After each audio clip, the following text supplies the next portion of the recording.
사람들에게 예수님에 대하여 전도를 해보면 이런 반응들이 나옵니다. 예수님을 보여주면 믿겠다. 내게 예수님을 한번 보여줘라. 그러면 예수님을 내가 믿겠다. 그럴 때 되면 우리가 참 난감하죠. 어떻게 예수님을 보여줄 수 있을까? 예수님은 하나님 보좌 우편 저 하늘에 계시는데 어떻게 그분을 우리가 보여줄 수 있을까? 그런 어떤 생각이 듭니다. 그런데 예수님께서는 우리들에게 말씀하고 계십니다. 아니야, 너희가 생각을 잘못하고 있어. 너희는 나를 보여줄 수가 있어. 나는 너희 안에, 너희는 내 안에 있단다. 오늘 20절 말씀을 한번 보십시오. 그날에는 이라는 말이 있죠. 이 날은 지금을 말합니다. 지금 내가 아버지 안에, 너희가 내 안에, 내가 너희 안에 있는 것을 너희가 알리라. 이 안다는 것은 깨닫으리라 라는 것입니다. 지금 예수님께서 우리 안에 있대요. 우리는 예수님 안에 있고, 이것이 지금 우리에게 주어지는 예수님의 약속이고 예수님의 축복입니다. 여러분 안에 예수님이 계시는 것을 믿으십니까? 너무 꺼뿐인데 어떻게 내 안에 예수님이 계시는 것을 우리가 깨달을 수 있고 또 그것을 느낄 수 있을까요? 바로 성령입니다. 성령.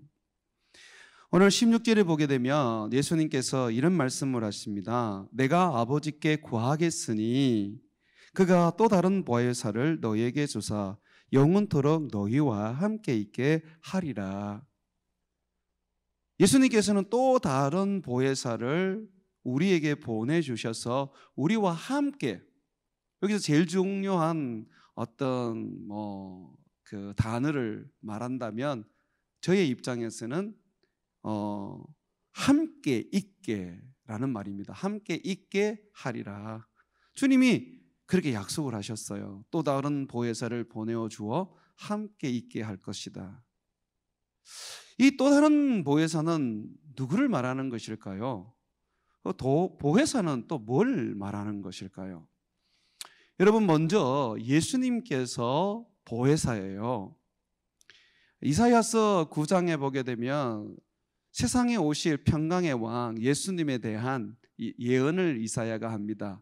거기 보면 기묘라, 모사라, 전능한 왕, 영존하신 아버지라, 이렇게 예수님을 소개합니다. 거기에서 모사, 이것이 바로 보혜사라는 의미로 우리가 이해할 수가 있어요. 보혜사라는 것은 영어 성경을 보게 되면 헬퍼라고 그렇게 번역이 되어 있습니다. 근데 저는 이 헬퍼라는 이 영어 번역이 그렇게 보혜사를 잘 설명해 주지 않는다라고 생각합니다. 그래서 다른 또 영어 성경을 보게 되면 카운셀러라는 의미로 번역을 했는데 이 번역이 훨씬 더 보혜사를 설명하기에 좋다는 것입니다. 여러분, 카운셀러가 뭡니까? 카운셀러는 변호사도 카운셀러고요. 어떤 내 삶에 이정표를 던져주고 그리고 그 삶을 살아갈 수 있도록 조언해주고 충고해주고 심지어 인도해주고 지도해주는 사람을 카운셀러라고 말할 수 있어요. 이 보혜사는 헬라어로는 파라클레토스라고 그렇게 말합니다. 가장 우리나라 말로 가까운 뜻은 아마 변호사일 거예요. 죄에 대하여 변론해 주고 내 억울함에 대하여 나를 보호해 주는 그런 변호사. 우리에게 그런 분이 있었나요? 있지요. 있었지요. 또 있지요. 누굽니까? 예수님이죠. 그러니까 예수님께서 보혜사세요. 카운셀러이세요. 우리의 보호자이시며 변호사이세요. 그런데 그가 하늘나라로 가기 전에 제자들에게, 우리들에게 약속합니다. 나 말고 또 다른 another 카운셀러를 내가 너에게 보내어 주겠다.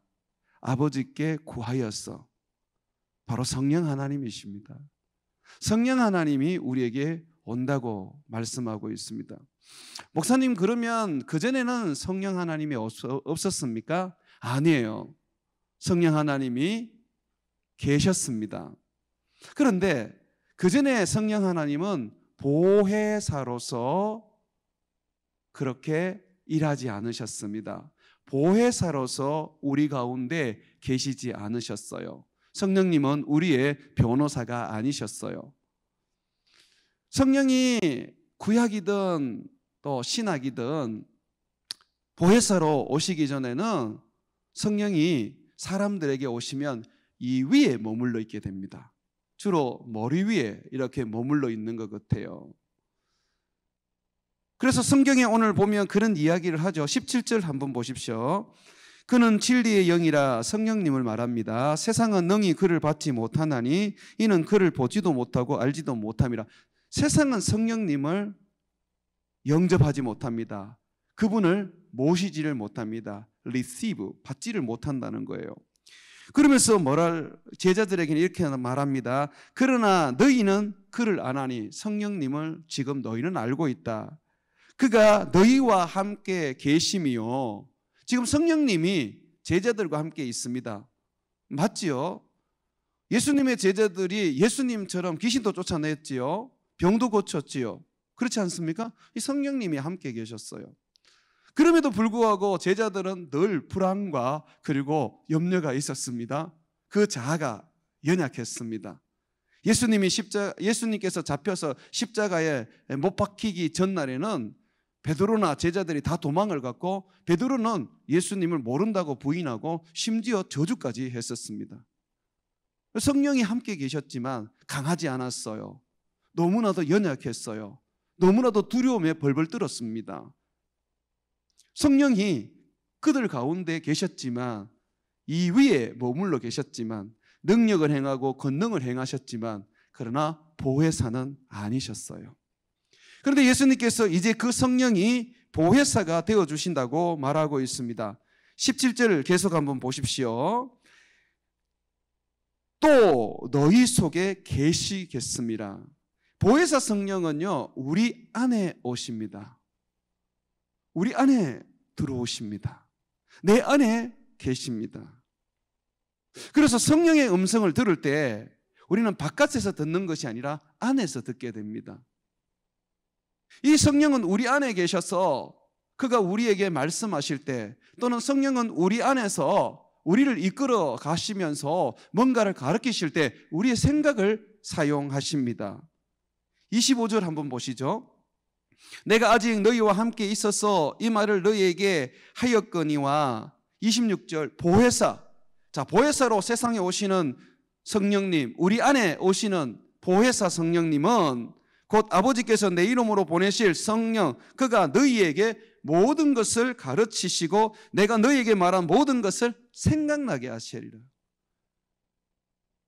많은 사람들은 생각이 사단에 사로잡혀 있습니다.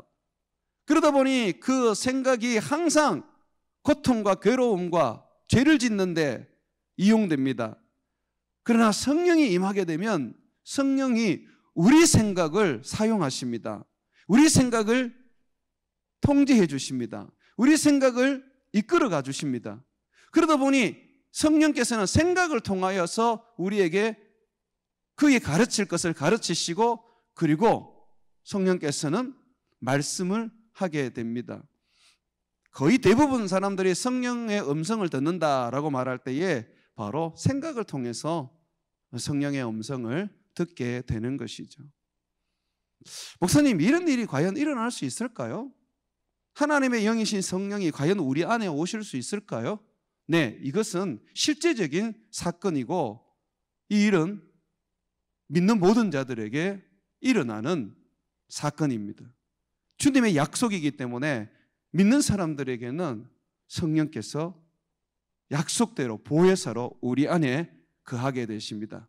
우리 안에 거하게 되시면 그는 우리를 떠나지 않습니다. 뿐만 아니라 우리 안에 계시기 때문에 우리는 참으로 외롭지 않고 그를 힘입어서 세상을 살아갈 수가 있게 됩니다. 혹시 여자친구가 없어서, 남자친구가 없어서 이 옆구리가 허전하신 분들이 있습니까? 성령을 모십시오. 성령이 여러분들의 외로움을 달래주실 뿐만 아니라 기쁨과 행복함으로 넘치게 해줄 겁니다. 그런 건 또 싫어요? 여자친구가 있어야 되고 남자친구가 있어야 됩니까? 그러면 여자친구도 있고 남자친구도 있고 성령도 여러분과 함께 거하시기를 주의 이름으로 축원을 드립니다. 사도행전 2장을 한번 펴봐요. 실질적으로 성령께서 어떻게 임하는지를 성경은 있는 그대로의 모습을 적어놨습니다.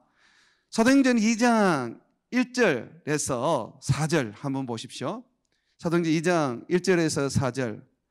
오순절 날이 이미 이름에, 자, 오순절 날 유대인의 절기 때였는데 그때에 예수님의 제자들과 예수님을 따르던 사람들이 한 곳에 모여서 이제 기도하고 있었습니다.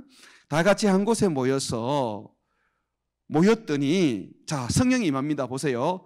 호련히 하늘로부터 극하고 강한 바람 소리가 있어. 자, 이 성령이 임하는데 어때요? 지금 소리가 들려요. 아주 급하고 강한 이 바람 소리 같은 거. 쉬 이렇게 지금 성령이 지금 임하고 있습니다. 소리가 납니다. 그리고 보십시오. 또 말합니다. 그들이 앉은 온 집에 가득하니, 이 소리가 온 집에 지금 가득하고 있습니다. 그리고 보십시오. 보입니다. 마치 불의 혀처럼 갈라지는 것이, 여러분 이 모닥불 같은 거 피우면 이 불이 활활 타오르잖아요. 이 불꽃이 막 이렇게 올라가지 않습니까? 우리가 이걸 불의 혀라 그러잖아요. 그죠? 이 불의 혀같이 갈라지는 것들이 그들에게 어떻게 했다고? 보입니다. 성령의 임재가 들리기도 하고 보이기도 했습니다. 그리고 난 다음에 보십시오. 각 사람 위에 하나씩 각 사람 한 사람마다 성령께서 임하기 시작합니다. 자, 어디에 임합니까? 각 사람 위에라 그랬으니 이 머리 위를 말하는 것이죠. 이 위에 임하기 시작했습니다. 자, 그리고 끝났습니까? 아닙니다. 4절 보십시오. 그들이 다 성령의 충만함을 받고, 여기서 성령의 충만함은 성령께서 이렇게 임하여서 그들 안으로 들어가시는 겁니다. 그들과 함께 거주하시는 것입니다. 내 안에 계시는 거예요. 성령이 내 안에 지금 들어오시는 거예요. 그래서 우리의 몸을 성령의 전이라고 성경은 소개하고 있습니다. 하나님의 집이기 때문에 어떻게 살아라? 거룩하게 살아라. 죄 짓지 말고 거룩하게 살아라. 그렇게 말하는 겁니다. 우리 안에 지금 오순절 이 사건을 볼 때에 성령이 어떻게 됩니까? 우리 안에 들어오시는 것이죠. 자, 이 성령이 들어왔는데 이 들어왔다는 것을 어떻게 또 알 수 있느냐 하면 이런 하나의 나타남의 현상이 일어나게 됩니다. 자, 4절 우리 다 같이 다시 읽어봅시다. 시작. 그들이 다 성령의 충만함을 받고 성령이 말하게 하심을 따라 다른 언어들로 말하기 시작하느라. 성령이 임하게 되면 성령으로 말미암아 말을 하게 됩니다. 성령께서 내 생각을 움직이시기 때문에 말을 하게 됩니다. 여기서 이 말은 예언이에요. 성령이 임하면 모든 사람에게 나타나는 은사가 예언입니다. 그런데 그것이 예언인지 몰라요. 내가 성령을 받고 말하는 것이. 왜냐하면 이 예언은 하나님을 찬양하고 하나님을 높이고 예수 그리스도를 나의 구주로 고백하고 나의 하나님을 아버지라 부르는 것이거든요. 우리는 이 예언이라는 것을 그저 점쟁이들이 말하는 어떤 사람의 앞날을 말하는 것 정도로만 생각합니다. 성경에서 말하는 예언은 그게 아니에요. 감추어졌던 것을 드러냅니다. 뭘 감추었어요? 예수님이 감추어졌는데 세상에 드러내는 것이죠. 하나님이 감추어졌는데 세상에 드러내는 것이죠. 그래서 우리가 성령을 받으면 나도 모르게 막 찬양을 하게 돼요. 나도 모르게 막 감사를 하게 돼요. 나도 모르게 하나님 사랑합니다 라고 그렇게 고백하게 돼요. 여러분들이 찬양 중에, 기도 중에, 또는 말씀을 듣는 중에 하나님 사랑합니다, 하나님 감사합니다, 저를 구원해 주셔서 감사합니다, 하나님 저를 여기까지 이끌어 주셔서 감사합니다 라고 여러분들이 그렇게 고백을 했다면 그것이 예언입니다. 그런 예언이 또 전부는 아니에요.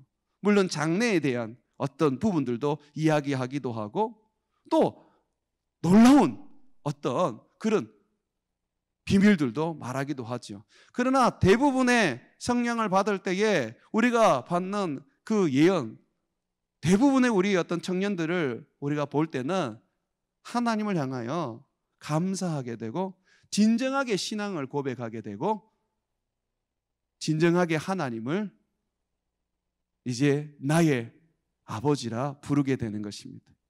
그래서 성경은 이렇게 말해요. 너희 안에 성령이 있어야지만이 하나님을 아버지라 부를 수 있다 그래요. 성령이 없으면 아버지라고 부를 수가 없어요. 또 성령이 있어야지 예수님을 주인으로 믿고 주인으로 부르는 거예요. 그냥 입에 그저 하나의 호칭으로 부르는 게 아니에요. 정말 예수님이 나의 주인인 거예요. 정말 예수님이 나의 하나님이신 거예요. 그런 고백이 그냥 저절로 나와요. 그게 성령이 우리 안에 있기 때문이고 그것이 바로 성령이 말하게 하심을 따라 전하는 우리들의 예언에 속합니다. 하나 더 보시죠. 그것이 맞는지 틀리는지 11절. 자, 11절에 보게 되면 지금 성령을 받아서 예언을 하게 되는데요. 각 나라 언어로 예언을 하는 거예요. 지금으로 말하면 영어로도 하고 중국어로도 하고 캄보디아어로도 하고 베트남어로도 막 하는 거예요. 그런데 거기에서 나온 이제 그 소리가 어떤 내용을 가지고 있습니까? 11절 보면 그레데인과 아라비아인들이라, 자, 여러 언어를 말하고 있습니다. 우리가 다 우리의 각 언어로 하나님의 큰 일을 말함을 듣는도다. 무슨 일?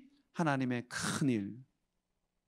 하나님이 이 세상을 구원하시기 위하여 그 아들을 주신 일. 예수 그리스도, 그는 죽으셨다가 부활하셔서 하늘로 승천하여 만 왕의 왕이시고 우리들의 주가 되신 일, 세상을 심판하기 위하여 오시며 우리를 구원하여 영원한 나라에 이끌어 가실 일, 이런 것들을 말하는 거죠. 이게 복음에 관한 이야기입니다. 복음에 관한 이야기. 목사님, 방언도 하지 않습니까? 예, 방언도 합니다. 예언만 하는 것이 아니라 어떤 방언도 하게 되고 환상도 보게 되고 또 어떤 사람들은 병도 고치게 되는 것이죠. 성령이 임하면 나타나는 현상이니까.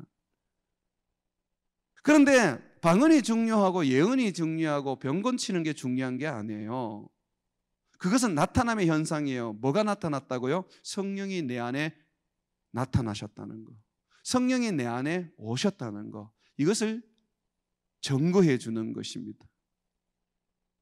중요한 것은 성령이에요. 성령.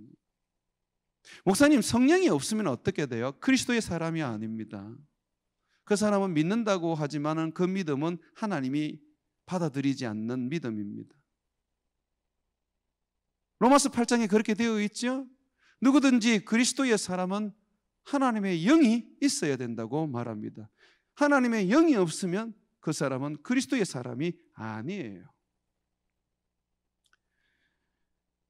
예수님께서는 우리에게 성령을 주시기 위하여 십자가에 못 박혀 죽으셨습니다. 십자가의 죽으심으로 우리의 죄를 깨끗하게 속죄해 주셨습니다. 예수님의 십자가로 말미암아 깨끗하여진 우리는 성령을 받을 준비가 된 것이죠. 성령은 죄 있는 곳에 임하지 않습니다. 죄와 함께 하지 않았습니다. 성령은 거룩한 영이십니다. 거룩해야 되는 거죠. 우리의 힘과 우리의 능력으로는 거룩하여질 수 없어요. 예수님을 믿음으로 말미암아, 예수님의 보혈로 말미암아 우리가 거룩하여지는 것이죠. 예수님께서는 그의 십자가로 우리를 거룩해 하시고 약속대로 보혜사, 예수님께서 이 땅의 보혜사로서, 변호사로서, 우리의 원더풀 카운셀러로서 그렇게 이끌어 주셨던 것처럼 성령을 보내주셔서 보혜사로서 우리를 이끌어 주시고 계십니다. 가르치시고 생각나게 하시고 능력 주시고 지혜를 얻게 하시죠. 그래서 우리는 이 세상 속에서 성령과 함께 살아가게 되면, 성령의 충만함으로 성령의 이끌림을 받게 되면 세상 가운데에 달라지고 변화된 삶을 살아갈 수 있게 됩니다. 어떤 삶일까요? 자, 다시 본문으로 가볼까요? 요한복음 14장 16절 한번 가봐요. 오늘 읽었던 말씀인데, 자, 요한복음 14장 16절에 보게 되면 어떤 변화가 우리에게 일어나느냐 하면, 자, 내가 아버지께 구하겠으니 그가 또 다른 보혜사를 너희에게 주사 영원토록 내가 죄를 지었다 해서 떠나지 않습니다. 영원토록 너희와 함께 있게 하리니. 영원토록 함께 있어요. 내가 만약에 죽잖아요. 죽어도 내 영혼은요, 성령과 함께 천국을 갈 뿐만 아니라 성령은 또한 내 죽은 몸에 남아 계십니다. 성령이 내 죽은 몸에 머물러 계셨다가 나중에 예수님께서 이 땅에 오실 때에 내 죽은 몸을 다시 살리십니다. 이 부활은요, 성령으로 말미암아 되어지는 거예요. 안 떠나십니다, 성령님은요. 그래서 우리는 영에 속한 사람이고요, 영의 사람입니다. 영원토록 나와 동행하시고 내 삶을 이끌어 가시죠. 여러분, 너무 좋지 않나요? 내 삶을 내가 이끌어가고 내 삶을 내가 뭔가 해야 된다고 생각할 때 너무 힘에 겹고, 또 지금의 세상 속에서는 왠지 그게 두렵지 않습니까?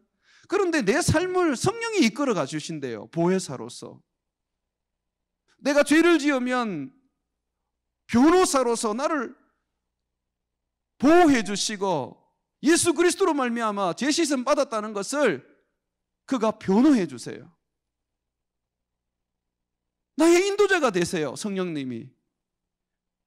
너무나도 놀라운 축복이죠. 또 보십시오, 18절에 보게 되면 내가 너희를 고아와 같이 버려두지 아니하고 너희에게로 오리라. 여기서 너희에게 온다는 것은 성령을 보내신다는 겁니다. 성령은 다른 이름으로 그리스도의 영이라 부릅니다. 예수의 영이라 불립니다. 예수님이 성령으로 오신 거예요. 오셔서 어떻게 합니까? 그가 나를 거와 같이 버려두지 아니하시고 나를 외롭게 하지 아니하시고 나와 함께 하셔서 나를 즐겁게 하시고 나를 행복하게 한다는 것입니다. 우리는 고아가 아니에요. 성령이 내 안에 계시는, 우리는 성령을 모시고 사는 자들입니다. 여러분, 외로워하지 마십시오. 세상이 여러분을 외롭게 만들었다 할지라도, 여러분의 부모님이 여러분을 외롭게 만들었다 할지라도, 여러분들의 친구들이 여러분을 외롭게 만들었다 할지라도, 여러분 외로워하지 마세요. 성령님이 여러분과 함께하며 여러분을 떠나지 않습니다. 이것이 보혜사 성령이 오셔서 우리에게 주시는 축복이에요. 세 번째로 좀 볼까요? 19절 한번 보십시오. 조금 있으면 세상이 다시 나를 보지 못할 것이로되, 예수님이 하늘로 승천하시기 때문에 못 보겠지요. 너희는 나를 보리니 이는 내가 살아있고 너희도 살아있겠음이라. 근데 너희는 나를 본대요. 어떻게 해요? 성령으로. 우리는 성령을 느끼는 자입니다. 우리는 성령을 경험하고 성령과 더불어 살아가는 자입니다. 성령이 내 안에 계시죠.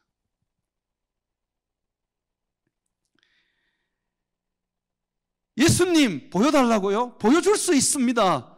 내 안에 있는 성령, 그가 행하시는 능력과 그가 행하시는 권능 뿐만 아니라 그가 나를 지어서 새롭게 창조해 가시고 예수 성품 담게 하시는 그 모습 보여주십시오. 내가 홀로 됐지만 외로워하지 아니하고 기쁘고 즐겁게 살아가는 그 모습 보여주십시오. 내가 죄의 유혹에 넘어가지 아니하고 도리어 죄의 유혹을 뿌리치고 거룩한 삶을 사는 그 모습을 보여주세요. 그리고 사람들에게 당당하게 말하십시오. 내가 이렇게 사는 것은 성령과 함께하기 때문이라고. 너희 눈에는 보이지 않지만 내 안에 있는 성령께서 나를 지금 인도하고 계신다고. 내가 너희 애들에게 보여줄 수 있는 것은 바로 그리스도의 영 성령이라고. 우리는 그렇게 말할 수 있는 거죠. 다섯 번째로 보게 되면 26절에 보혜사 성령이요 모든 것을 가르치시고 모든 것을 생각나게 하십니다. 우리를 누가 가르칠 필요는 없다고 그렇게 말합니다.